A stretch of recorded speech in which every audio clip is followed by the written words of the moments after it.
Shalom, good evening. This is TV7 Israel News broadcast to you from Jerusalem. And in today's top stories, Jerusalem asserts it will stand alone if it must in the battle against its enemies. The Biden administration confirms that it is considering withholding weapons shipments from Israel in the event that the IDF launches a wide-scale ground offensive into Rafah. Iran reportedly instructs Hezbollah to intensify its cross-border hostilities against Israel. Jerusalem will stand alone if necessary in its armed struggle against Islamist terror to guarantee the future of the State of Israel, amid preparations to celebrate Israel's 76th Independence Day to be marked on May 14th.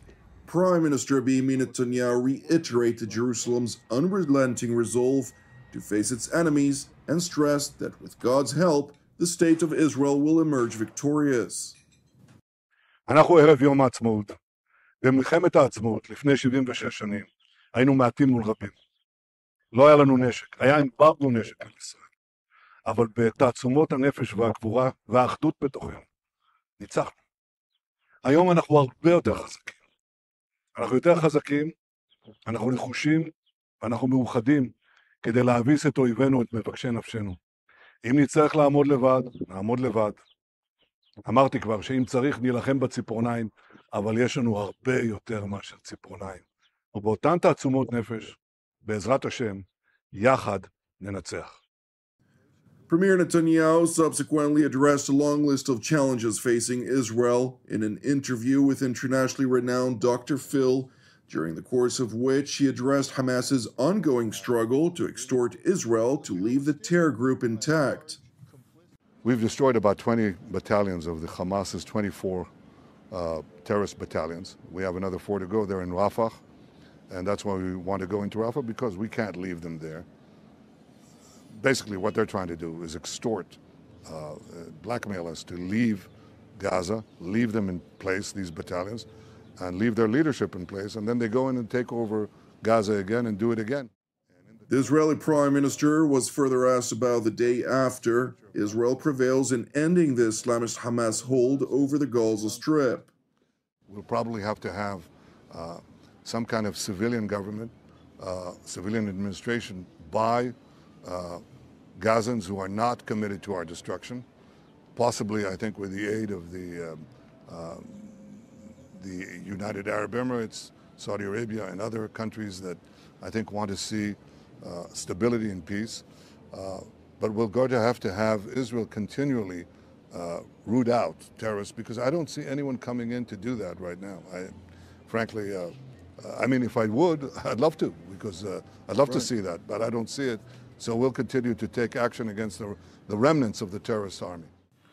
Prime Minister Netanyahu was also asked about the Biden administration's decision to postpone weapons shipments to Israel over disagreements related to Israel's determination to eradicate the final 4 Hamas battalions in the Gazan border town of Rafah.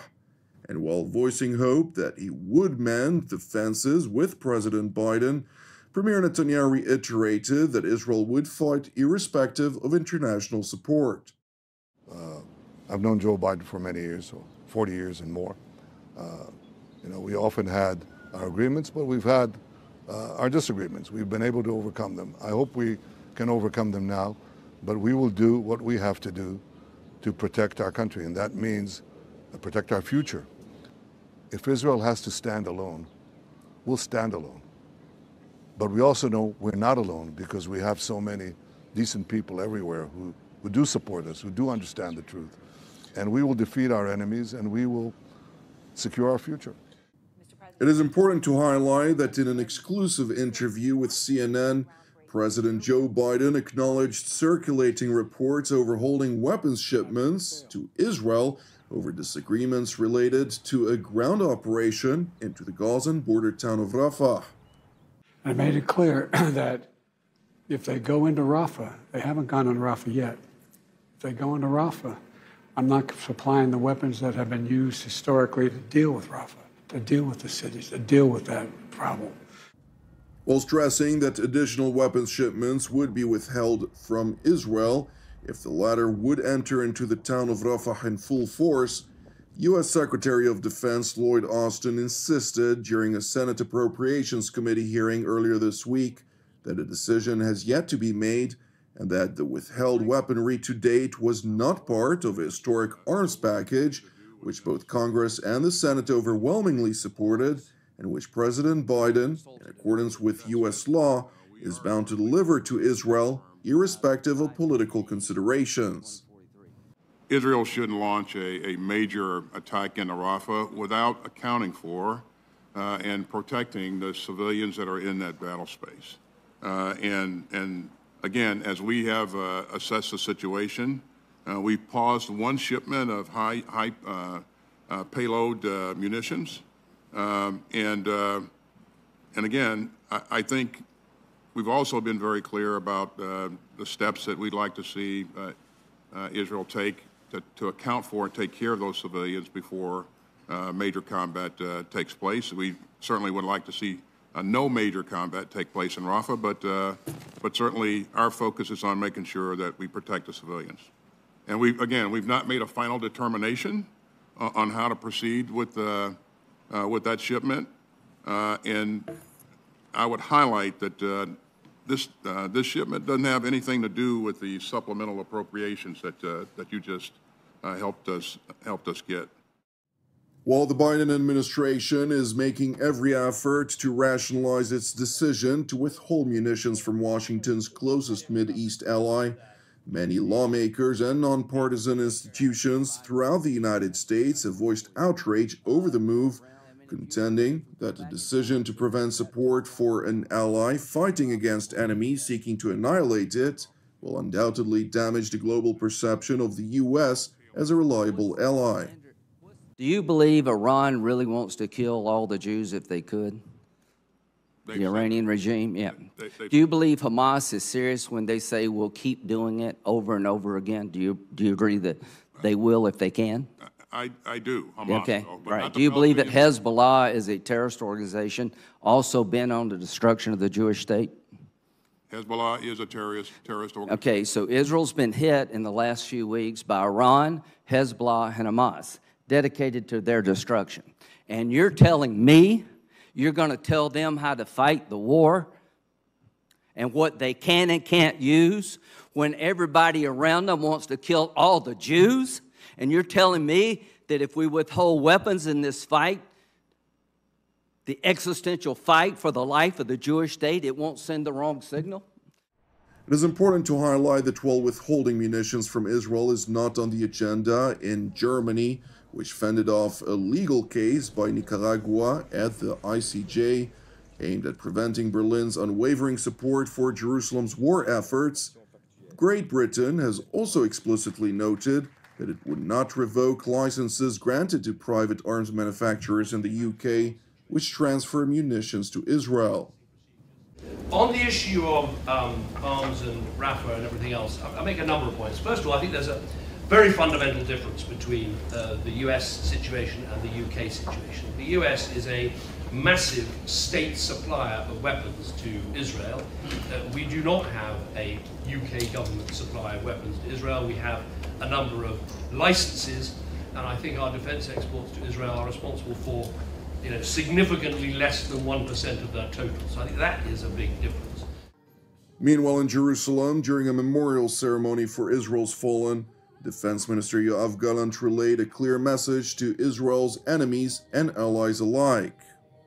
אני פונה ואומר מכאן לאויבי ישראל ולחבריה הטובים ביותר, אי אפשר להכניע את מדינת ישראל, לא את צה"ל, לא את משרד הביטחון, לא את מערכת הביטחון ולא את מדינת ישראל.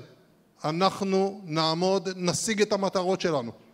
נקה את החמאס, נדביר את החיזבאללה ונביא ביטחון. אין לנו ברירה. אין לנו ארץ אחרת. אנחנו נעשה כל מה שצריך. ואני חוזר ואומר, כל מה שצריך. על מנת להגן על האזרחים בישראל, על מנת להסיר את איומי הרוע, את הגזרה של אלה שמנסים להשמידנו. Meanwhile, in the Gaza Strip, the IDF has intensified its operational activity throughout the terror-plagued enclave. It is important to highlight that alongside vigorous battles throughout the Gaza Strip, cross-border clashes have also intensified along Israel's northern front in recent days, amid reports that the Islamic Republic of Iran instructed its Lebanese proxy Hezbollah to intensify hostilities against Israel, even if it results in an all-out conflagration. בימים האחרונים חיסלנו 9 מחבלי חיזבאללה בדרום לבנון, ותקפנו השבוע כ-115 מטרות חיזבאללה במרחב דרום לבנון. אתמול תקפנו יותר מ-20 מטרות חיזבאללה באזור הכפר רמיה בדרום לבנון. התקיפות הללו הם חלק מהמאמץ לפגיעה בארגון הטרור חיזבאללה ולדחיקתו מקו המגע. חיזבאללה משיב באש, ולצערנו, יש גם חללים ונפגעים.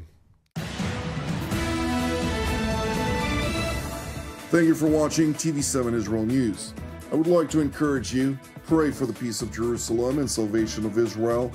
Moreover, if you're blessed by our productions, which are exclusively donation-based and as such broadcast free of charge, please consider making a donation. You can do so via our website at www.tv7israelnews.com. I'm Jonathan Hessen, wishing you a Shabbat Shalom u'mevorach, and God willing, we will see you during our next update. Until then, Shalom from Jerusalem.